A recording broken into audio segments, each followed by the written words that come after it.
आज मेरे मित्र ने उनसे कहा कि पंडित जी चलो आप हमें यही बता दो कि कल के अवतार कहाँ हैं, कौन है, हम जाके उनसे मिल लेते हैं। तो पंडित जी ने कहा कि बेटा उनके बारे में मैं अगर बता भी दूं तो भी आप लोगों को विश्वास नहीं होगा, क्योंकि उनके ईश्वरीय माया का पर्दा ही ऐसा है कि उनके ईश्वरीय स्वरूप को पूरी दुनिया तभी पहचान पाएगी जब युग परिवर्तन का समय आएगा। उससे पहले सिर्फ वही लोग उनके ईश्वरीय स्वरूप को पहचान सकते हैं जिनकी पिछले जन्मों की भक्ति है। इसके बाद अब देखो कितनी बड़ी बात कही पंडित जी ने। इन्होंने कहा कि पंडित जी बता तो दीजिए कल की कौन है, कहां है। तो उन्होंने कहा कि भैया अपनी पहचान भी वही करवाएगा। एक बार ध्यान से सुनिए। ये आप और हम सत्सेवकों के लिए बहुत बड़ा एक संकेत है, इशारा दिया परमात्मा ने। सुनिए। आज मेरे मित्र ने उनसे कहा कि पंडित जी चलो आप हमें यही बता दो कि कल के अवतार कहाँ हैं, कौन है, हम जाके उनसे मिल लेते हैं। तो पंडित जी ने कहा कि बेटा उनके बारे में मैं अगर बता भी दूं तो भी आप लोगों को विश्वास नहीं होगा, क्योंकि उनके ईश्वरीय माया का पर्दा ही ऐसा है। बच्चा अगर मैं तुम्हें बता भी दूं तो तुम विश्वास ही नहीं करोगे, कोई विश्वास नहीं करेगा। क्यों? क्योंकि उनकी ईश्वरीय माया का पर्दा ही इतना है। अगर पंडित जी बता दें कि भाई हिसार जेल में हर संत रामपाल जी महाराज है तो पंडित जी को 2 गाड़ियां मिलेंगी। ये परमेश्वर की माया का पर्दा ही ऐसा है। कहां बैठा है? जेल में। और दुनिया की दृष्टि में जेल में कौन जाता है? ठग, लुटेरा, चोर, बदमाश, उल्टे कर्म करने वाला। और भगवान कहां बैठे? हिसार जेल में। तो पंडित जी कह रहे हैं कि भाई उनकी ईश्वरीय माया का पर्दा ही ऐसा है, अगर मैं बता भी दूं कोई विश्वास नहीं करेगा। क्यों विश्वास नहीं करेगा? क्योंकि परमेश्वर कहां बैठे हैं। पुण्यात्माओं, किस पे बात फिट हो रही है?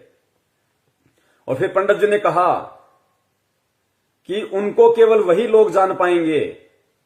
कौन लोग जान पाएंगे? सत्सेवक। सुनना ध्यान से।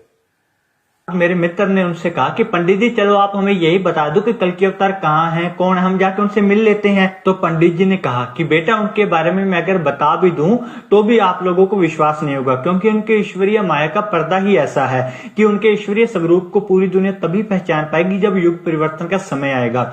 उससे पहले सिर्फ वही लोग उनके ईश्वरीय स्वरूप को पहचान सकते हैं जिनकी पिछले जन्मों की भक्ति है। इससे पहले उनके ईश्वरीय स्वरूप को केवल वही लोग पहचान सकते हैं जिनके पिछले जन्म की भक्ति है। तो पुण्यात्मा, ये सौभाग्य आप और हम सत्सेवकों का है जो हम परमेश्वर को पहचान पा रहे हैं हमारी पिछले जन्म की भक्ति के प्रभाव से, वर्तमान में गुरुदेव के आशीर्वाद से ईश्वरीय स्वरूप को।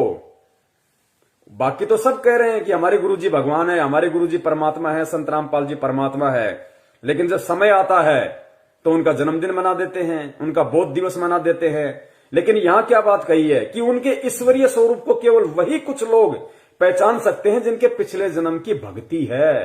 तो पुण्यात्माओं, परमेश्वर को परमेश्वर मान के प्रकट दिवस किसने मनाया? परमेश्वर को परमेश्वर मान के बोध दिवस किसने नहीं मनाया? सत्सेवक। पुण्यात्माओं, बहुत असीम रजा है। एक समय ऐसा आएगा कि हम लोग पागल हो जाएंगे कि परमात्मा हम इस लायक थे तो नहीं, आपने बना कैसे दिया मालिक। तो भी आप लोगों को विश्वास नहीं होगा, क्योंकि उनके ईश्वरीय माया का पर्दा ही ऐसा है कि उनके ईश्वरीय स्वरूप को पूरी दुनिया तभी पहचान पाएगी जब युग परिवर्तन का समय आएगा। उससे पहले सिर्फ वही लोग उनके ईश्वरीय स्वरूप को। युग परिवर्तन जब दुनिया को ठोकर लगेगी, त्राई त्राई मचेगी, सब पहचानेंगे। लेकिन वो पहचानना कोई पहचानना नहीं है, क्योंकि मजबूरी में तो गधे को भी बाप बना लिया जाता है। वो पहचानना नहीं है। जब आदमी दुखी होता है और जिसके विषय में कहा करता था कि इसकी तो मैं शक्ल भी देखना पसंद नहीं करता, और जब आपत्ति परेशानी आती है, पता है कि 50,000 रुपए वहीं से मिल सकते हैं, तो उसको जाके बाप बना लेगा। तो वे तो विनाश के टाइम में तो हर आदमी अपनी सुरक्षा चाहेगा, अपनी रक्षा चाहेगा, गधे को भी बाप बना लेगा। संत रामपाल जी क्या कोई कहेगा कि वो फला फला व्यक्ति है, वो है, वहां जा, लाभ हो जाएगा, सुरक्षा होगी, वहां दौड़ के चला जाएगा। वो पहचानना कोई पहचानना नहीं है। पहचानना आज है ज्ञान को आधार बना के समय रहते, ताकि आने वाले विनाशकारी समय में हमें उन परिस्थितियों का सामना ही ना करना पड़े। और किस प्रकार उस आने वाले विनाशकारी समय में परमात्मा अपनी प्यारी आत्माओं की रक्षा करेगा। जहां दुनिया आग में जल रही होगी, वहां परमात्मा अपने बच्चों को कैसे पलकों पर रखेंगे, आगे देखना आप वीडियो में। हाँ है, कौन है, हम जाके उनसे मिल लेते हैं। तो पंडित जी ने कहा कि बेटा उनके बारे में मैं अगर बता भी दूं तो भी आप लोगों को विश्वास नहीं होगा, क्योंकि उनके ईश्वरीय माया का पर्दा ही ऐसा है कि उनके ईश्वरीय स्वरूप को पूरी दुनिया तभी पहचान पाएगी जब युग परिवर्तन का समय आएगा। उससे पहले सिर्फ वही लोग उनके ईश्वरीय स्वरूप को पहचान सकते हैं जिनकी पिछले जन्मों की भक्ति है। इसके बाद मेरे मित्र ने पंडित जी से कहा कि पंडित जी कुछ तो बताइए उनके बारे में। इस प्रकार से हम कैसे आपकी बातों पर यकीन कर सके, क्योंकि सभी यही बोल रहे हैं कि अवतार आएगा, कोई कुछ बता ही नहीं रहा। ऐसे हम कैसे यकीन करें आपकी बातों पर। मेरा मित्र कहा मैं तो पंडित जी के पीछे ही पड़ गया। तो बहुत ज्यादा रिक्वेस्ट करने के बाद पंडित जी ने कुछ और भी बहुत सारी बातें कल्कि अवतार के बारे में बताई। और जब पंडित जी से इसके बारे में और ज्यादा चर्चा करी गई तो उन्होंने बताया कि जल्द ही एक नए युग का आगमन होने वाला है। और इन्होंने कहा कि हर बार नए युग का आगमन पूर्णतः विध्वंस से ही होता है। जब इनसे पूछा गया कि जल्द ही नए युग का आरंभ होने वाला है, कलयुग में सतयुग का। और पुण्यात्माओं, ये सर्व विदित है, ये सत्य है। जब भी नए युग का आगमन होता है तो त्राही त्राही मस्ती है, त्राही त्राही मस्ती है, भयंकर विनाश होता है।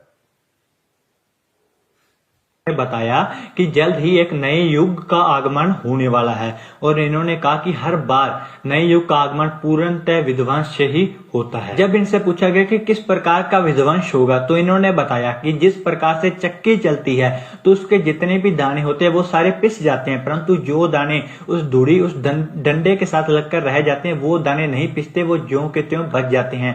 इन्होंने कहा कि इसी प्रकार की चीजें आगे युग में होने वाली है। जो लोग भगवान के साथ जुड़े होंगे, अच्छाई के साथ धर्म के रास्ते पर चल रहे होंगे, सिर्फ वही बचे। तो पंडित जी ने कहा कि भाई आने वाले समय में युग परिवर्तन होगा और युग परिवर्तन में भयंकर विनाश होगा। और उस युग परिवर्तन में वही लोग बचे रह सकते हैं जो लोग धर्म के रास्ते पे चल रहे होंगे, जो लोग उस अवतार के संपर्क में होंगे।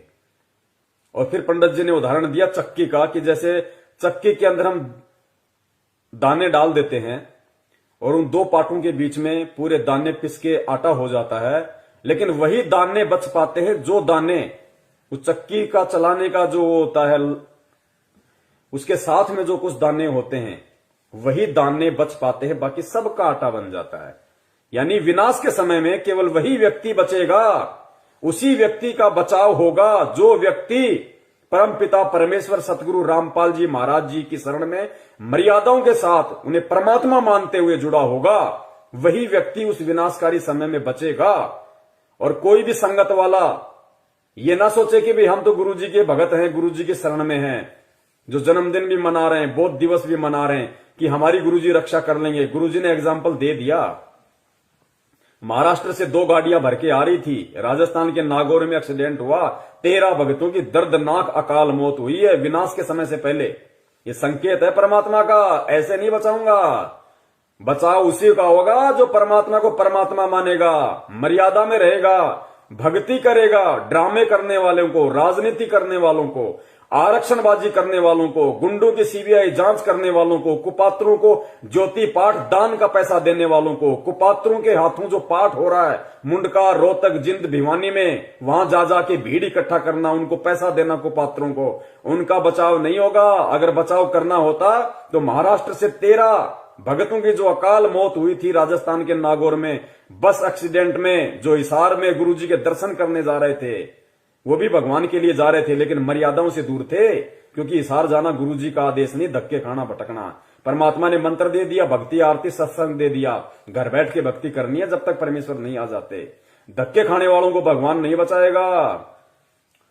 कहा कि वही बचेगा जो उस डंडे के साथ में चिपका रहेगा।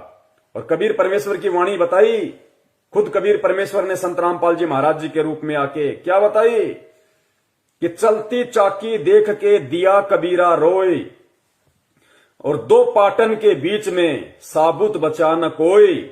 और फिर गुरुजी ने क्या बताया कि कौन बचेगा, तो गुरुजी ने बताया कि चलती चक्की देख के दिया कबीरा रोए, 2 पाटन के बीच में साबुत बचा न कोई, और जो कीले से लागा रहे वाका बाल न बाका होए। वो किला वर्तमान में केवल परम पूज्य सतगुरु रामपाल जी महाराज जी हैं। और 2 पाठ, एक दुर्गा और एक काल, इन दोनों के बीच में जो आ गया उसका तो आटा बनेगा चकनाचूर। और किले से लागा रहे ताका बाल ना बाका होए, ताका नाश ना होई। वो किला वर्तमान में पूरी पृथ्वी पे अगर कोई है जिसके संपर्क में रह के अगर कोई सुरक्षित रह सकता है, कोई विनाश के समय में बच सकता है, वो किला केवल परम पूज्य सतगुरु रामपाल जी महाराज जी हैं। वो कल्कि, वो अवतार, वो महापुरुष, वो तारणहार, वो मुक्तिदाता, वो जगत गुरु, वो सायरन, केवल परम पूज्य सतगुरु रामपाल जी महाराज जी है वो किला। जिसके साथ अगर कोई लगा रहेगा, साथ लगने का मतलब है उनकी शरण में, उनकी भक्ति। और उनकी भक्ति वर्तमान में जगह जगह लोगों ने फर्जी नामदान केंद्र खोल रखे हैं। उन्हीं के परिवार वालों ने, उन्हीं के भाई बंधुओं ने, रिश्तेदारों ने, कोऑर्डिनेटरों ने, सारे के सारे उन ठग लोगों ने, क्योंकि वो उस तारणहार को तारणहार नहीं मान पाए, उस परमात्मा को परमात्मा नहीं मान पाए और धार्मिक धंधा सेट कर लिया। उनके फर्जी नामदान केंद्रों से नाम दीक्षा लेने वालों का बचाव नहीं होगा, वो उनकी शरण नहीं मानी जाएगी। उस परमपिता परमेश्वर की शरण जब तक वो हिसार जेल से बाहर नहीं आ जाते, और अगर उस विनाश के समय के बाद आएंगे, उससे पहले नहीं आएंगे, ध्यान रखना। जब त्राही त्राही मचेगी उसके बाद आएंगे, उससे पहले नहीं आएंगे। क्योंकि परमेश्वर ने अपना वचन सिद्ध करना है कि पूरी पृथ्वी मेरा नाम लेगी, घर घर में बोध विचारा होगा। तो घर घर में बोध विचारा होगा जब संख्या कम होगी, ज्यादातर संख्या का विनाश हो लेगा, देशों के देश भिड़ेंगे, गृह युद्ध होंगे, तांडव मचेगा, आदमी आदमी को काटेगा।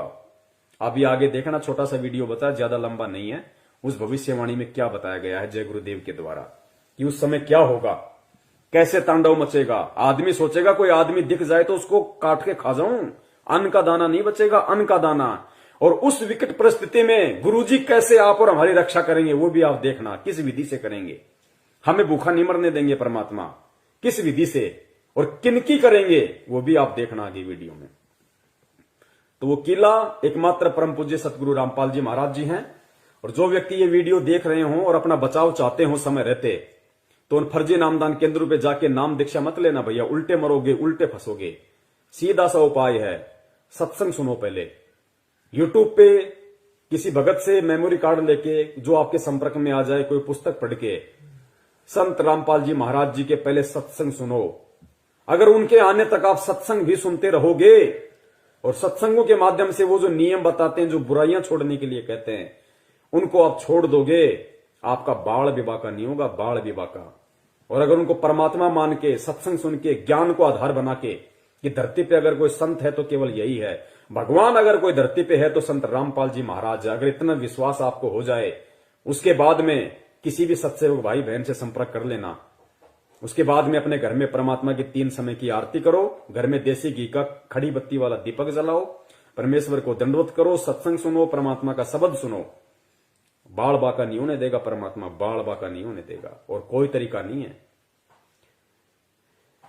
प्रकार की चीजें आगे युग में होने वाली है। जो लोग भगवान के साथ जुड़े होंगे, अच्छाई के साथ धर्म के रास्ते पर चल रहे होंगे, सिर्फ वही बचे। अब देखिए लास्ट पार्ट है, उसके बाद में हम परमपिता परमेश्वर जी की दया से थोड़ा आराम करेंगे फिर। तो ये लास्ट है कि वो विनाश का समय होगा, कैसा होगा, कैसा उसमें तांडव मचेगा, किस प्रकार से लोग त्राहिमाम हो जाएंगे, कैसी कैसी विकट परिस्थितियां पैदा होंगी। आप देखना आप इन चीजों को।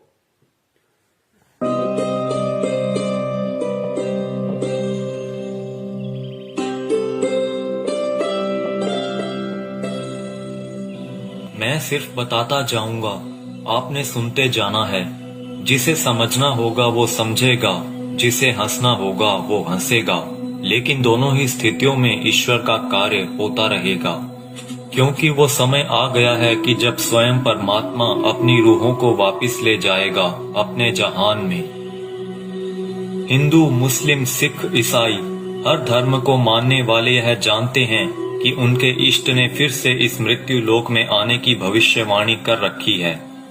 कलयुग में कलयुग जाएगा, कलयुग में सतयुग आएगा। पाप और अधर्म को चरम तक पहुंचाने में कामयाब मनुष्य ने बहुत ही जल्द अपने विनाश की राह तय कर ली है, और जो पाप और अधर्म का चरम कलयुग के अंतिम चरण में होना चाहिए था, वो इंसान ने अभी ही हासिल कर लिया है। लेकिन अधर्म के विनाश के लिए हर युग में कोई न कोई महाभारत होती जरूर है। जब परिवर्तन होना होता है उस बीच संधि काल होता है, और संधि काल में ईश्वर प्रकट होते हैं और पाप और अधर्म का विनाश कर डालते हैं। देखो ये जगत वाले ये कह रहे हैं जब संधि काल का समय होता है, जब युग परिवर्तन होता है, तो परमात्मा खुद प्रकट होते हैं, खुद प्रकट। सुनो इन बातों को। भारत होती जरूर है। जब परिवर्तन होना होता है उस बीच संधि काल होता है और संधि काल में ईश्वर प्रकट होते हैं और पाप और अधर्म का विनाश कर डालते हैं।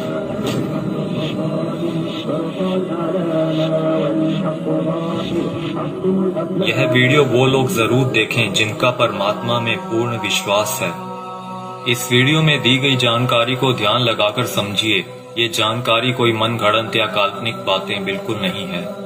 ओडिशा में 400 साल पहले अच्युतानंद जी द्वारा भविष्य मालिका की रचना की गई थी।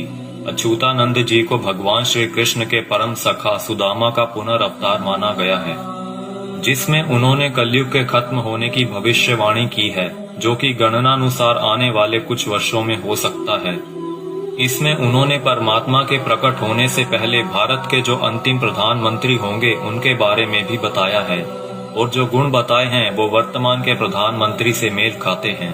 यानी लोकतांत्रिक भारत के अंतिम प्रधानमंत्री होंगे श्री नरेंद्र मोदी, और उसके बाद होगा उस ईश्वर का प्रकट होना, और पूरे भारत में मिलिट्री शासन होगा, या कहें राजतंत्र कायम हो। अंतिम प्रधानमंत्री नरेंद्र मोदी होगा, पूरे देश में मिलिट्री शासन होगा।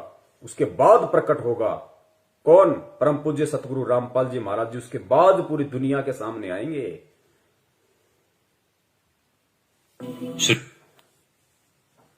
इसमें उन्होंने परमात्मा के प्रकट होने से पहले भारत के जो अंतिम प्रधानमंत्री होंगे उनके बारे में भी बताया है, और जो गुण बताए हैं वो वर्तमान के प्रधानमंत्री से मेल खाते हैं।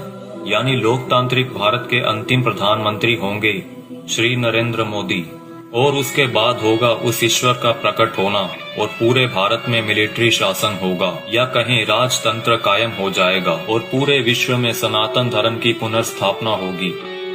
हम बहुत ही भाग्यशाली हैं जो इस समय में जी रहे हैं जब इतिहास लिखा जाएगा, और हमें उस दिव्य पुरुष परमात्मा को साक्षात देखने का मौका भी मिल सकता है। पद्म पुराण के छठे खंड में 71वें सेट पर श्लोक नंबर 279 से 282 में बताया गया है कि वो दुष्टों का विनाश करेंगे, पृथ्वी की हुई दुर्गति को ठीक करेंगे, अपनी सेना द्वारा ईश्वरीय नियमों को स्थापित करेंगे। वो पूरी दुनिया के एकमात्र शासक होंगे जिन पर किसी का नियंत्रण नहीं होगा, यानी कि वो सबसे ऊपर होंगे। वो पूरी दुनिया पर धर्म की विजय पताका फहराएंगे और पूरे विश्व के लिए पूजनीय होंगे। जब वो सामने आएंगे तो देश में इमरजेंसी लागू होगी। पूरी दुनिया के टीवी चैनल्स के जरिए सभी लोग उन्हें जान जाएंगे। उनकी सेना होगी, एडमिनिस्ट्रेशन होगी, और उनके समाज सेवी मनुष्य भी होंगे। फ्रांसीसी भविष्यवक्ता माइकल द नॉस्ट्रेडमस की भविष्यवाणियों पर पूरी दुनिया के लोग यकीन रखते हैं, क्योंकि वो हमेशा सच साबित होती रही हैं। जिसमें उन्होंने 2020 को एक बहुत ही हिंसक साल बताया है, जहां दुनिया के बड़े बड़े देशों में गृह युद्ध के हालात होंगे। 2020 में ही सदी का सबसे बड़ा आर्थिक संकट भी आएगा। इसी समय में लोग काफी जागरूक हो चुके होंगे और लोगों में एक तरह का आध्यात्मिक झुकाव देखने को मिलेगा। नॉस्ट्रेडमस की ये सभी भविष्यवाणियां सेंचुरी नामक पुस्तक में दर्ज हैं। उनकी भविष्यवाणियों में कुछ भविष्यवाणियां ये भी हैं: जल्द ही दुनिया का तारनहार जन्म लेगा। वो एक ऐसे देश में जन्म लेगा जिसका नाम किसी समुद्र के नाम से जुड़ा होगा। आप जानते ही हैं कि पूरे विश्व में प्राचीन समय से ही भारत ही एक ऐसा देश है जिसका नाम एक समुद्र के नाम से जुड़ा है, हिंद महासागर। आगे नॉस्ट्रेडमस लिखते हैं, मैं उसे जब जब देखता हूँ मेरा सर सजदे में झुक जाता है। वो दुनिया को ऐसा ज्ञान बताएगा जो आज तक किसी ने नहीं दिया होगा। स्वयं को ज्ञानी विद्वान कहलाने वाले सभी उसके समक्ष नतमस्तक होंगे। वो सभी आत्माओं को वापस अपने देश ले जाएगा। माना जाता है कि ईश्वर के अवतार का प्रकट होना वैश्विक त्रासदी के समय में होगा। आज चारों ओर डर और हिंसा का माहौल है। तरह तरह की आपदाएं नित प्रतिदिन आती रहती हैं और आने वाला समय भी पता नहीं क्या लेकर आ रहा है। क्या यह वैश्विक त्रासदी का समय नहीं है? मनुष्य बहुत ही छोटा हो जाएगा और उसके सभी अस्त्र शस्त्र निष्फल हो जाएंगे। आज मनुष्य में नैतिक चारित्रिक गुणों का पतन होता जा रहा है और वर्तमान समय में चल रही महामारी के लिए मनुष्य के सभी प्रयास भी निष्फल हो चुके हैं। कई सौ वर्ष पहले हुए संत सूरदास और संत रविदास जी ने भी उस अवतार के लिए भविष्यवाणियां कर रखी हैं, जिनके ऊपर हमने अलग से वीडियो बना रखी है। हो सकता है कि इस संधि काल के बाद ईश्वर द्वारा चुने गए कुछ मनुष्य ही अगले युग में कदम रखें। इसीलिए इस समय में हम सभी को पूर्ण रूप से, पूर्ण प्रयत्न से अपना आध्यात्मिक विकास करने की जरूरत है। लेकिन अभी आपने मथुरा के संत तुलसीदास जी की भविष्यवाणियों के बारे में तो सुना ही नहीं, जिन्होंने सन 1971 से लेकर आगे के कई सालों तक अपनी शाकाहारी पत्रिका के माध्यम से आने वाले समय के लिए बहुत सारी भविष्यवाणियां कर लोगों को जागरूक किया है। सतयुग एक दिन में नहीं आता। ऐसा नहीं होगा कि आप सुबह उठेंगे और चारों तरफ देखेंगे कि सतयुग आ चुका है। युग परिवर्तन का एक लंबा काल खंड होता है। युग परिवर्तन की बेला का एक बहुत बड़ा संक्रमण काल होता है। जब युग बदलता है, एक युग जाता है और दूसरा आता है, तब जहां दो युगों की टक्कर होती है, महाविनाश होता है। चारों तरफ त्राहिमाम मचेगा, बहुत अकाल मौतें हों। पुण्यात्माओं, कैसी परिस्थितियां होंगी गुरुदेव के जेल से बाहर आने से पहले। ये बाहर आने से पहले की बातें हो रही है सारी। गुरुदेव के जेल से बाहर आने से पहले कैसी परिस्थितियां होंगी, कैसा भयंकर विनाशकारी समय होगा, और विनाशकारी समय में कौन बचेगा, किस प्रकार परमात्मा उसको बचाएंगे, सुनना ध्यान से। और ये जगत वाले कह रहे हैं, वीडियो बनाने वाले, कि अगर हमें वो सतयुग देखना है तो हमने अपनी भक्ति को बढ़ा देना चाहिए, अपना आध्यात्मिक विकास करने की शुरुआत कर देनी चाहिए। जब युग बदलता है, एक युग जाता है और दूसरा आता है, तब जहां दो युगों की टक्कर होती है, महाविनाश होता है। चारों तरफ त्राहिमाम मचेगा, बहुत अकाल मौतें होंगी।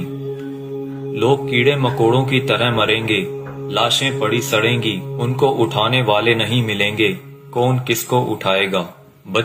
अब देखना, जो भगत भाई बहन 50 गज के प्लाट के लिए मारामारी करते हैं ना बिना ज्ञान के, बना लो, उधार ले लो, ये ले लो, वो कर लो, गुरुजी ने मुझे क्या मुझे लाभ दे दिया, मेरा कोई प्लाट नहीं बन पाया, मेरी कोई नौकरी नहीं लग रही, ये हो गया, फलाना हो गया, बिना ज्ञान के जो त्रुटियां निकालते रहते हैं। सुनो, आने वाले समय में क्या होगा, ये दुनिया के प्लाट खाली पड़े रहेंगे, जाके बस जाना किसी में भी। काल होता है। जब युग बदलता है, एक युग जाता है और दूसरा आता है, तब जहां दो युगों की टक्कर होती है, महाविनाश होता है। चारों तरफ त्राहिमाम मचेगा, बहुत अकाल मौतें होंगी। लोग कीड़े मकोड़ों की तरह मरेंगे, लाशें पड़ी सड़ेंगी, उनको उठाने वाले नहीं मिलेंगे, कौन किसको उठाएगा। बच्चा, आज आप मुट्ठी भर पैसे लेकर जाते हो और बोरा भरकर अनाज लाते हो। आप बोरा भरकर नोट ले जाओगे, लेकिन मुट्ठी भर अनाज नहीं मिलेगा, अन्न का दाना नहीं मिलेगा। नाली में पड़े रोटी के टुकड़े को देखकर सोचोगे कि उठाकर खा लिया जाए। अन्न का दाना नहीं मिलेगा, नाली में पड़े हुए रोटी के टुकड़े को देखकर सोचोगे कि खा लिया जाए, वरना मरेंगे। उस समय में परमात्मा क्या करेगा अपने भगत के साथ, जो वर्तमान में उनको परमात्मा मान के मर्यादा में रह के भक्ति कर रहा होगा। आगे देखना, कौन किसको उठाएगा। बच्चा, आज आप मुट्ठी भर पैसे लेकर जाते हो और बोरा भरकर अनाज लाते हो। आप बोरा भरकर नोट ले जाओगे, लेकिन मुट्ठी भर अनाज नहीं मिलेगा, अन्न का दाना नहीं मिलेगा। नाली में पड़े रोटी के टुकड़े को देखकर सोचोगे कि उठाकर खा लिया जाए। ऐसा भयावह वक्त आएगा कि एक इंसान दूसरे इंसान को देखकर सोचेगा कि कब मौका मिले तो उसको काट कर खा जाऊं। भाई भाई आपस में जान के दुश्मन बन जाएंगे। परिवार में झगड़ा झंझट, जाति जाति में झगड़े, समाजों में भीषण टकराव होंगे। मुल्क जाति में झगड़े, समाज में भीषण टकराव। दास ने बहुत समय पहले परमात्मा की दी हुई बुद्धि से एक पंपलेट बनाया था कि ये जो हिंदुस्तान में जो ये जगह जगह जो ये संगठन पैदा हो रहे हैं, हिंदू सेना, हिंदू युवा वाहिनी, राजपूत करणी सेना, भीम सेना, शिव सेना, बजरंग दल, ये बारूद के बम हैं, ये फटेंगे आने वाले समय में। आपस में ये जो कह रहे हैं ना कि जाति जाति की दुश्मन हो जाएगी, समाज एक दूसरे के दुश्मन हो जाएंगे, ये बारूद के बम हैं जो तैयार हो रहे हैं। सरेआम तलवारें और बंदूकें लहराते हैं कि हमारा भगवा, हमारा ये, हमारा वो। ये देखना, ये त्राई मान मचेगा, गृह युद्ध। का मिले तो उसको काट कर खा जाऊं। भाई भाई आपस में जान के दुश्मन बन जाएंगे। परिवार परिवार में झगड़ा झंझट, जाति जाति में झगड़े, समाजों में भीषण टकराव होंगे, मुल्क मुल्क आपस में टकरा जाएंगे, बहुत जनहानि होगी। इतने लोग मारे जाएंगे कि 15-15 कोस पर दिए जलते दिखाई देंगे। दूर दूर तक मकान खाली पड़े रहेंगे, उनमें रहने वाला कोई नहीं मिलेगा। जो बच जाएंगे और कहीं से कोई भटकता हुआ आ जाएगा तो कहेगा कि आप यहीं रह जाइए, साथ हो जाएगा। कई छोटे बड़े देश दुनिया के नक्शे से इस तरह गायब हो जाएंगे जैसे वो कभी थे ही नहीं। अभी आपने क्या देखा है? सूखा, अकाल, भूखमरी, बीमारियां, कोलाहल, कोहराम, बाढ़, महामारी। अभी आपने कुछ नहीं देखा, वो आगे आ रहा है। उसके एक बार से 200-200 गांव खत्म हो जाएंगे, बड़े बड़े शहरों का नामो निशान तक मिट जाएगा। ऐसी ऐसी बीमारियां आएंगे कि डॉक्टर जिनका नाम तक नहीं जानते, वो कहेंगे हमने ऐसा पहले कभी नहीं देखा।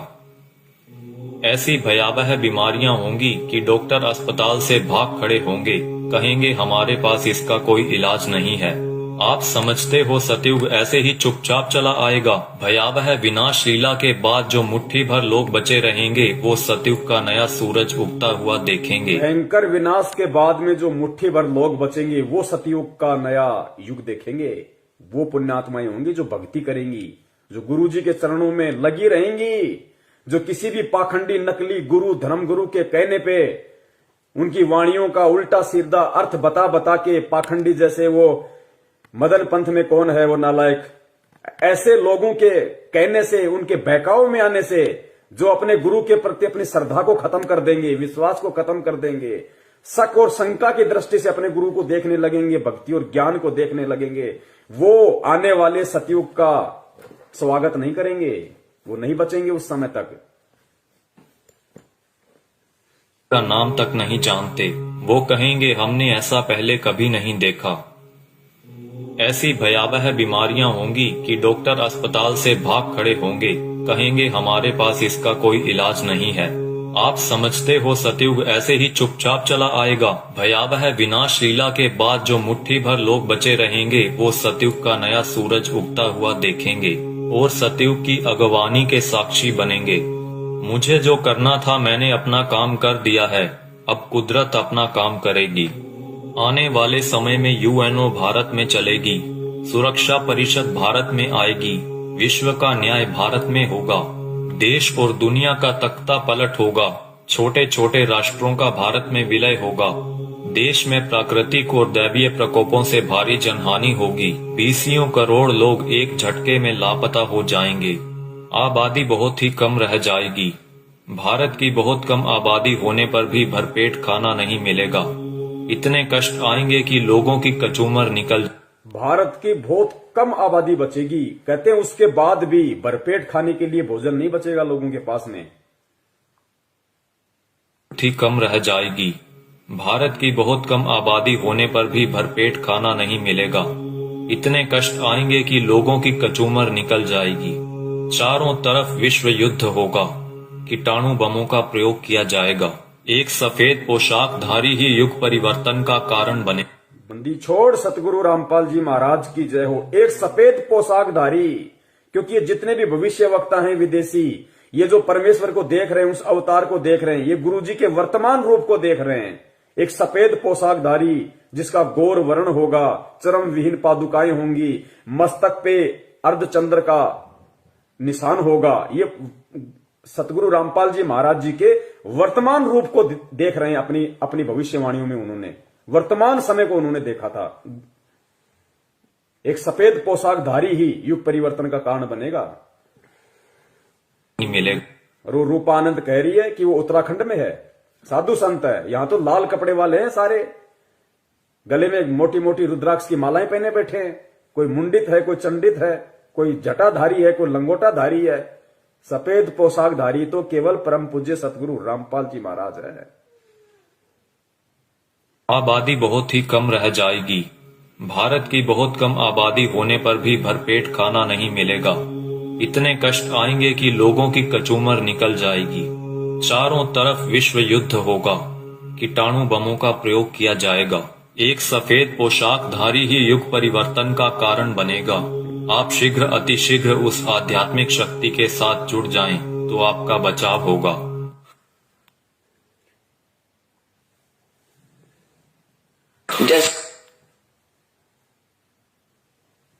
तो पुण्यात्माओं, सुना आपने किस तरीके का तांडव अभी मचना बाकी है, और उस तांडव में किस प्रकार से विकट परिस्थितियां देश और दुनिया के सामने पैदा होंगी, और उन विकट परिस्थितियों में कौन और किस तरह के व्यक्ति ही बच पाएंगे। ये भविष्य वक्ता हैं, ये जय गुरुदेव जी हैं। अगर इनकी भविष्यवाणियां सच ना हो तो गुरुदेव कभी भी इनकी भविष्यवाणी का जिक्र नहीं करते। ये सत्य हैं, ये होके रहेगा, क्योंकि दुनिया ने ज्ञान से भगवान को नहीं पहचाना। अब दुनिया को ठोकर लगेंगी तो दुनिया भगवान को पहचानेगी। भारत की बहुत कम आबादी रह जाएगी, उसके बाद भी भरपेट भोजन नहीं मिलेगा। दाने दाने को लोग तरस जाएंगे, दाने दाने को। और नाली में, गंदी नाली में अगर कोई रोटी का टुकड़ा किसी को दिख जाएगा तो सोचेगा खा ले उठा के। ऐसी विकट परिस्थितियां पैदा होना बाकी हैं, और हम कर रहे हैं राजनीति। कभी बीजेपी को वोट, कभी कांग्रेस को वोट, कभी आरक्षणबाजी, कभी जाटों के आरक्षण में जाओ, माता बहनों को लेके जाओ, गुंडों की सीबीआई जांच कराओ। मस्ती सूझ रही है, मौज हो रही है। अभी देखना आगे चल के क्या बनेगा। भले तुम भगत हो, भगत वो है जो मर्यादाओं में रहता है, परमेश्वर को परमेश्वर मानता है। तो वो जो विनाशकारी जो समय जो बताया है भविष्य वक्ताओं ने, कि दाने दाने को लोग तरस जाएंगे, ना कोई काम होगा, ना कोई धंधा होगा, ना कोई खेती होगी, कुछ नहीं होगा। उस समय जो लोग बचे होंगे वो भी भुखमरी के शिकार होंगे, दाने दाने को तरसेंगे। गंदी नाली में रोटी का टुकड़ा होगा, सोचे खा लो। तो पुण्यात्माओं, उस समय में वो परमपिता परमेश्वर, वो बंदी छोड़ सतगुरु रामपाल जी महाराज, जो अवतारी पुरुष है, महापुरुष है, तारणहार है, वो किन आत्माओं की रक्षा करेगा और किस तरह से रक्षा करेगा। वो उन आत्माओं की रक्षा करेगा जो परमेश्वर को परमेश्वर मानेंगी, जो उन्हें मुक्ति दाता मानेंगी, हृदय से, आत्मा से, जुबान से नहीं। और घर में अन्न का दाना ना होने पर भी वो परमात्मा किस तरीके से अपने बच्चों की रक्षा करेगा। पुण्यात्माओं, सबसे बड़ा भविष्य वक्ता परमात्मा होता है, जो आज धरती पे संत रामपाल जी के रूप में है। लेकिन परमात्मा स्पष्ट रूप से जिक्र नहीं करते, परमात्मा संकेत कर देते हैं। तो आने वाले जो समय है भयंकर, आप और हमारे रहते सहते जो समय आएगा, उस समय के लिए परमात्मा ने कई बार सत्संगों में संकेत किया है, और इशारा कर दिया परमात्मा ने कि पुण्यात्माओं, किस प्रकार भगवान तुम्हारे साथ में रहेगा, चिंता मत करना, घबराना मत, मैं सदा तुम्हारे पास में रहूंगा। किस प्रकार दया करेगा परमात्मा, इस वीडियो को सुनिए पुण्यात्माओं, और परमेश्वर के चरणों में नतमस्तक हो जाओ। कभी सपने में भी मत सोचना किसी और नालायक की तरफ, किसी साधु संत महंत पाखंडी की तरफ, किसी अन्य संत पंथ की तरफ जाने की सौपन में भी मत सोचना, वरना पतिव्रता धर्म से डिग जाओगे। फिर रक्षा करने वाला इस भगवान के अलावा दुनिया में कोई नहीं है। उस विनाश के समय में, उस संघर्ष के समय में परमात्मा उसी आत्मा के साथ रहेगा जो वर्तमान के संघर्ष में परमात्मा के चरणों में पड़ा रहेगा। काल हमें जो तोड़ने की कोशिश कर रहा है, जीव आत्माओं को डिगाने की कोशिश कर रहा है हर तरीके से, सतलोक आश्रम मैनेजमेंट हरियाणा के द्वारा नित नए पीले पीले पर्चे निकाल के, ज्ञान विरुद्ध आदेश दे दे के, हराम की कमाई, राजनीतियां करवा के, आरक्षणबाजी करवा के, ये काल की चाल है। ये उस विनाशकारी समय में आपकी रक्षा ना हो, उसके लिए आपको तोड़ रहा है। आप सोच रहे हो हम गुरुजी के शरण में हैं, आप कांग्रेस को, बीजेपी को वोट दे रहे हो, भगत होके आरक्षणबाजी कर रहे हो, कुपात्रों को दान दे रहे हो। ये कोऑर्डिनेटर भक्तों की लड़कियां ले लेके भाग रहे, शादीशुदा होने के बाद इनको दान दे रहे हो, ये भगोड़ों को दान दे रहे हो। गुरुजी के कलयुगी झूठे मक्कार परिवार को, बेटा बेटी, उनकी पत्नी को आप दान दे रहे हो। ये उस विनाशकारी समय में आप अपनी गर्दन पे तलवार रख रहे हो। दान सुपात्र को दिया जाता, कुपात्र को नहीं। मर्यादाओं से दूर हो रहे हो आप। ये रोहतक मुंड का जिंद दीवानी हरियाणा में जो ढोंग कर रखा है इन लोगों ने, आदरणीय गरीबदास जी महाराज जी के पाठ प्रकाश का 150 दिन से ये लोग धन प्राप्ति के लिए जो ड्रामा कर रखा है, तुम सोच रहे हो हमें पुण्य मिलेंगे। गुरुदेव कहते हैं तुम करत हो पुण्य होत है पापम, तुम पुण्य समझ के कर रहे हो लेकिन अज्ञानता में तुम पाप के भागी बन रहे हो। बचाव नहीं होगा तो किनका बचाव होगा उस समय, और कैसे बचाव होगा? बचाव उनका जो मर्यादाओं में रह के परमेश्वर को परमेश्वर मान के भक्ति करेंगे, जो उनका जन्मदिन नहीं मनाएंगे, उनका बौद्ध दिवस नहीं मनाएंगे, उनके नाम पे किसी भी राजनीतिक दल के चमचे बन के नहीं रह जाएंगे। उनकी परमात्मा रक्षा करेगा। जो वर्तमान के संघर्ष के समय को झेल लेगा। काल एक तरफ मैनेजमेंट के माध्यम से संगत को तोड़ने की पूरी कोशिश कर रहा है, दूसरी तरफ नकली संतों को, पाखंडियों को खड़ा कर रहा है गुरुदेव के वचनों में, वाणियों में मीन में कर करके, और गुरुदेव से आत्माओं का विश्वास तोड़ने की कोशिश कर रहे हैं। परमेश्वर कहते हैं बीजक की बाता कहें बीजक नाही हाथ, पृथ्वी डुबोवन उतरिए कर कर मीठी बात। उनके मीठे मीठे श्लोक सुन के, उनकी बातें सुन के हम सोचते हैं कि वहां मूल ज्ञान है, वहां पवित्र ज्ञान है, वहां ये है, वहां वो है। महीने 2 महीने जाते हो, फिर गधे की तरह मुंह लटका के वापस आते हो।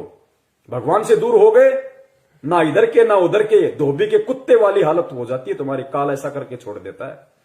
तो इस वर्तमान के संघर्ष के समय में जो संघर्षशील रहेगा, जो न टूटेगा, न डिगेगा, न झुकेगा, न मुड़ेगा, भगवान को सिर सौंप दिया तो सौंप दिया, उस आत्मा की परमात्मा फिर उस संघर्ष के समय रक्षा करेगा, जो आज उस परमात्मा के लिए संघर्ष कर रहा होगा। और किस प्रकार परमात्मा रक्षा करेगा? भक्तिहीन प्राणी और जो भगत आज मर्यादाओं में नहीं है, जो परमेश्वर को परमेश्वर नहीं मान रहे, उनकी स्थिति होगी उस समय कि गंदी नाली में अगर रोटी का टुकड़ा भी मिल जाए तो खाने को मजबूर होंगे। और जो भगत होंगे, जो सत्सेवक होंगे, सच्चे सेवक होंगे परमात्मा के, उनकी परमात्मा कैसे रक्षा करेगा? सुनो गुरुदेव के मुख कमल से। जैसे दास बार बार आपको कथा सुनाता है कि जिस समय परमात्मा के नाम से झूठी चिट्ठी लिख दी थी कबीर जी के नाम से, और 18 लाख प्राणी साधु संत आगे थे। वो साधु संत कौन थे? घर छोड़कर जंगलों में अपने गुरुओं के पास भक्ति के लिए, भगवान के लिए भटक रहे थे। वो उनकी विशेष प्यारी आत्मा थी। अब वहां उन 18 लाख को 3 दिन तक झोपड़ी में बैठे गरीब जुलाई ने, वो तो भगवान थे, लीला कर रहे थे, 3 दिन तक उनको वो भोजन खिलाया जो कभी सुना भी नहीं था उन महापुरुषों ने, भक्तों ने, साधुओं ने। और सोना की मोहर दी और दोहर दी, और छक्के हलवा पूड़ी कचौड़ी जलेबी छक छक खावा, छा बखावा, दिन में भूखे मरे तिंदरे बुगड़े खानिए थे होते। तो उनके लिए जब ये लीला कर दी, पृथ्वी का को माल भी नहीं था, सतलोक से ला दिया जाता ने। पृथ्वी का माल नहीं था, काशी का भंडारा किया परमेश्वर ने, 18 लाख को खिलाया दिन में 4-4 बार। इस पृथ्वी लोक का नहीं था, वो सतलोक से लाए थे परमात्मा। और फिर आगे देखना पुण्यात्माओं, किस प्रकार उस विनाश के समय में जब ऐसी संकट पैदा होगा, ऐसी विकट परिस्थितियां पैदा हो जाएंगी, क्योंकि गुरुदेव तो परमेश्वर है, अंतर्यामी है, उनको तो पता है उस विनाश के समय का। उस समय का थोड़ा सा जिक्र परमेश्वर ने किस प्रकार किया कि बच्चों, तुम्हारे घर में अगर 2 दाने भी होंगे तो परमात्मा क्या करेगा, फिर देखना। उसको कहते हैं भक्ति का प्रतिफल। मेरे बुगड़े खानिए थे होता है। तो उनके लिए जब ये लीला कर दी, पृथ्वी का को माल भी नहीं था, सतलोक से ला दिया जाता ने। तो आने वाले समय में जैसे जनसंख्या बढ़ रही है, 100 वर्ष के बाद क्या खाएंगे ये, अगर ये माहौल नहीं बदलाते? फिर भगवान व्यवस्था करेगा। आपके घर में 2 दाने होंगे, तड़के भरा पाओगा मटका, पिप्पा भरा पाओ। आपके घर में 2 दाने होंगे ना, 2 दाने, तो परमात्मा कहते हैं भक्तिहीन प्राणियों की तरह मैं तुम्हें गंदी नाले में पड़ा हुआ रोटी का टुकड़ा नहीं खाने दूंगा। बच्चों, तुम्हारे घर में अगर 2 अन्न के दाने भी होंगे रात को, तो सुबह तुम्हारे उठने से पहले परमात्मा उस मटके को अनाज से भर देगा। ऐसी रक्षा करेगा परमेश्वर अपनी आत्माओं की। इसलिए हमारे को विश्वास होना चाहिए दृढ़ अटल कि धरती पे अगर भगवान है तो संत रामपाल जी महाराज है, उनके अलावा कोई पुरुष नहीं है। बंदी छोड़ सतगुरु रामपाल जी महाराज की जय। पीका को माल भी नहीं था, सतलोक से ला दिया जाता ने। तो आने वाले समय में जैसे जनसंख्या बढ़ रही है, 100 वर्ष के बाद क्या खाएंगे ये, अगर ये माहौल नहीं बदलाते? फिर भगवान व्यवस्था करेगा आपके घर में। फिर भगवान व्यवस्था करेगा।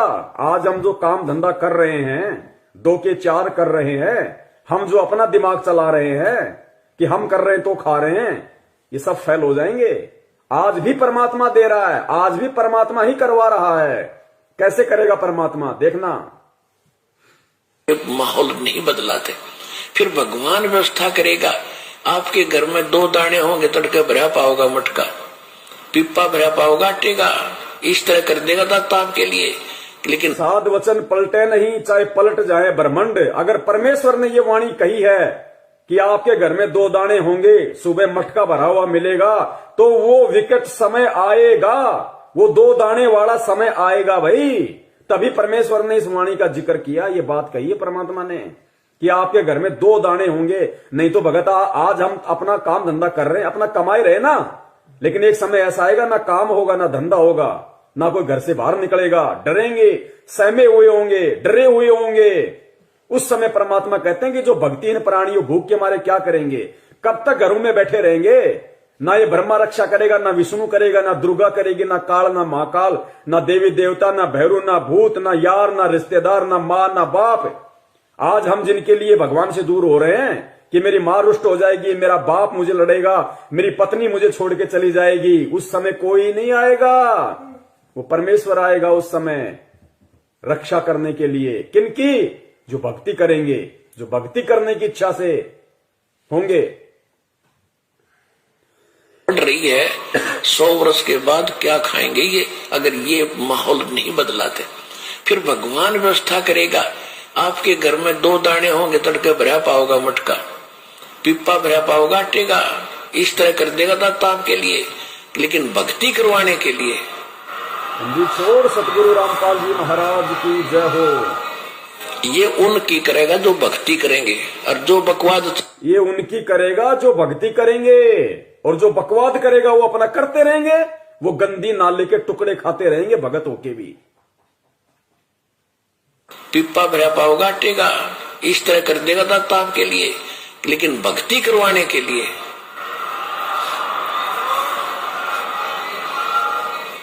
ये उनकी करेगा जो भक्ति करेंगे, और जो बकवाद चाहोगे वो अपना करते रहियो। ठीक है, जैसा भक्ति भजन करेंगे उनका लाभ मिल जाएगा, लेकिन वो उसमें से खड़ी रह जाएंगे। राजनीति करने वाले करते रहियो, आरक्षणबाजी करने वाले करते रहियो, परमात्मा रक्षा उनकी करेगा जो भक्ति करेंगे, जिनका मकसद मोक्ष प्राप्ति का होगा, कांग्रेस को जिताने का, बीजेपी को जिताने का नहीं। तो कितने लोग आज मर्यादाओं में हैं, और कितने लोग भगत होकर भी अपने आप को भगवान का भगत समझते हुए भी मर्यादाओं से दूर हैं। ये अपना आकलन स्वयं कर ले। दास की यही विनती है, यही प्रार्थना है। सत संदेश हम देते रहेंगे जब तक परमेश्वर हमें सद्बुद्धि देते रहेंगे।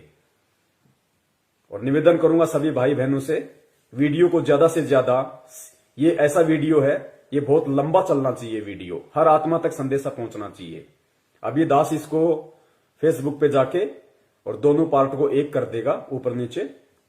उसके बाद में पुण्यात्माओं जितना हो सके वीडियो को शेयर करें, ताकि जिस प्रकार परमेश्वर ने आप और हमारे ऊपर दया करी है, उसी प्रकार परमात्मा हमारे अन्य भगत भाई बहनों पे भी दया करें, उनको भी परमेश्वर सद्बुद्धि दे, उनको भी समझ में आए, वो भी परमेश्वर को परमेश्वर माने। ठीक है, जो गलती उन्होंने परमात्मा का जन्मदिन मना के, बोध दिवस मना के कर दी है, अगली बार उनसे वो गलती ना हो, अगली बार उनसे वो गलतियां ना हो, वो भी आप और हमारी श्रेणी में आ जाएं, वो भी सत्सेवकों की श्रेणी में आए। तो हमें प्यार से, प्रेम से, बहुत ही आधीनी से परमपिता परमेश्वर जी के चरणों में बैठ के उनकी प्रेरणा से हमें ये सेवाएं करनी है, साथ में अपनी भक्ति भी करनी है, ताकि परमेश्वर भक्ति से ही प्रसन्न होंगे। सेवाओं का पुण्य अलग है। तो पुण्यात्माओं, परमेश्वर दया करें। हम यही उनसे विनती करेंगे बारंबार उनके चरणों में दंडवत करते हुए कि परमात्मा साध संगति के लिए आप हम सत्सेवकों को लाइव शंका समाधान प्रोग्राम से जोड़े रखिए। आप इसी प्रकार हमारे सभी भाई बहनों का, हम एक दूसरे का इसी प्रकार भक्ति में विश्वास बनाए रखिए। हमारे अंदर वो दृढ़ता, वो विश्वास आप जी पैदा कीजिए, ताकि परमात्मा सपने में भी हम अपने पतिव्रता धर्म से दूर ना हो सकें। हम आपके चरण कमलों से परमात्मा सुई के नोक जितने भी दूर ना हो। और परमेश्वर यदि हमारा ऐसा कोई दुर्भाग्य हमारा ऐसा कोई कुसंस्कार यदि हमारी ही किसी मूर्खता और गलती के कारण आना भी हो, तो परमात्मा उसी समय हमारी जीवन लीला समाप्त कर देना और अगला जन्म परमात्मा उस समय देना जब आप हमारा मोक्ष कर सको, हमें सतलोक पहुंचा सको। बंदी छोड़ सतगुरु रामपाल जी महाराज की जय हो। सत साहेब।